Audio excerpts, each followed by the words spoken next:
सुख प्राप्त करतो. वेदांतवादी विद्वानांनी अर्ची व धूम हे दोन मार्ग सांगितले आहेत. अर्ची नावाच्या मार्गाने मोक्षप्राप्ती होते व धूम मार्गाने पुन्हा आवर्तन केले जातात. या दोन्ही मार्ग व्यतिरिक्त तिसरा मार्ग म्हणजे पाखंडी मार्ग होय. जो देव मानत नाही आणि अनुचित धर्मही मानत नाही, अनुसूचित धर्मही मानत नाही, तो या मार्गाने जात असतो.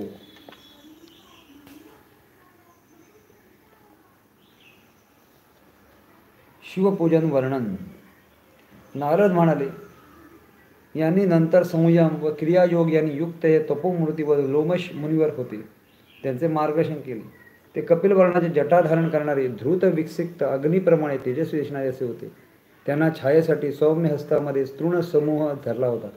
त्यांच्या दक्षिण करामध्ये अंशाची माला होती. मैत्र मार्गाने ते चालले होते. दुष्ट व्यक्तींनी वक्तव्य आणि भूमीवर संचरण करणाऱ्या प्राण्याने हिंसित न करणारा, जपाने सिद्ध प्राप्त करणारा असा तो तेजस्वी तपस्वी असतो. त्याला मैत्र मुनी म्हणतात. त्यामुळे या कलाग्रामाची सर्व प्राणी या तपोधनी प्रणाम करीत असतात. कूर्म म्हणाला, या अवनीच स्वामी इंद्रधनुम त्याच्या सहकार्यामुळे अग्रणी आहे, पण त्याची कीर्ती लोक पावल्यामुळे स्वर्गातून त्याला हाकलून दिले आहे. म्हणून आपली कीर्ती पुन्हा प्राप्त होण्यासाठी तो मार्कंडियांकडून वर प्राप्ती व्हावा या इच्छेने त्याला आला आहे म्हणण्यापेक्षा अति निराश आला याला आम्ही येथे आणले आहे. तरी आपण याला ती प्रेरणा द्यावी, कारण विशेष स्वरूपाने शिष्यवृत्ती प्राप्त करण्यास असणाऱ्या मदत करू आहेत, व्रत करावे. लोमेश म्हणाले, हे कुर्मा, तू म्हणतोस हे योग्यच आहे.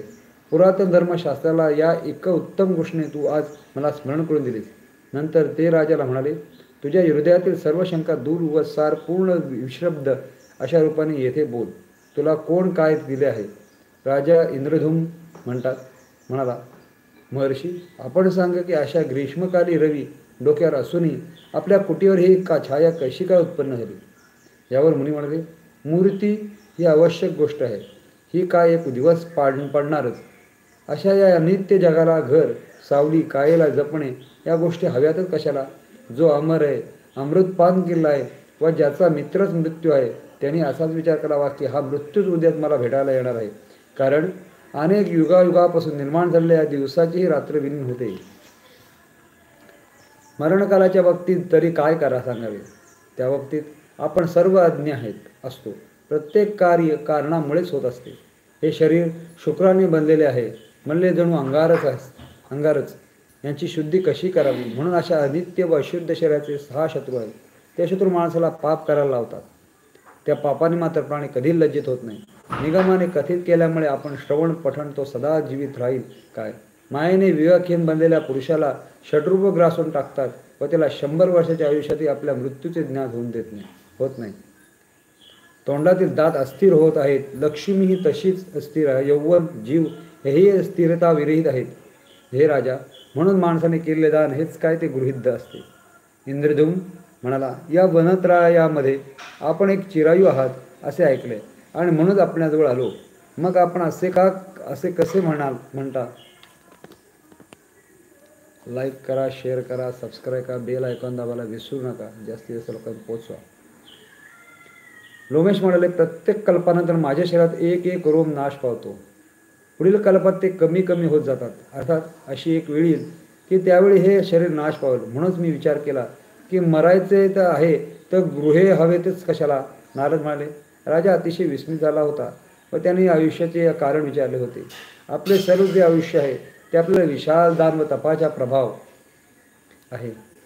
तेव्हा महर्षीने त्याला कथा सांगितली. मी प्रथम एक शूद्र प्राणी आहे, अति दरिद्र होतो. भोजनासाठी मला खूप भ्रमण करावे लागले. तसे भ्रमण करताना एकदा प्राण्यांच्या मध्यभागी एक मोठी शिवलिंग पाहिले. ती लिंग पाहून मी त्यांची पूजा केली व तेथील पाणी पेलो. त्या पुण्याने मी पुढील द्विजाच्या घरी जातीस्मर रुद्र बनलो. अर्थात मागील जन्माच्या ज्ञानामुळे सांसारिक विलास मी नित्य मानून मुकत्व स्वीकारलं. त्या जन्मी पित्याने माझे नाव ईशान असे ठेवले. ईशान हे डोके. पिता वात्सल्याने माझ्या मुकपणावर उपाय करू लागला. मी मात्र मनातल्या मनात हसत असे. मध्यरात्री उठून शंकराच्या देवळात जाऊन कमल पुष्पाने पूजा करत असे. माझ्या मुकपणावर काहीच परिणाम होत न झाल्यामुळे मला मूढ समजून कुंडलिनी नियमाचा त्याग केला.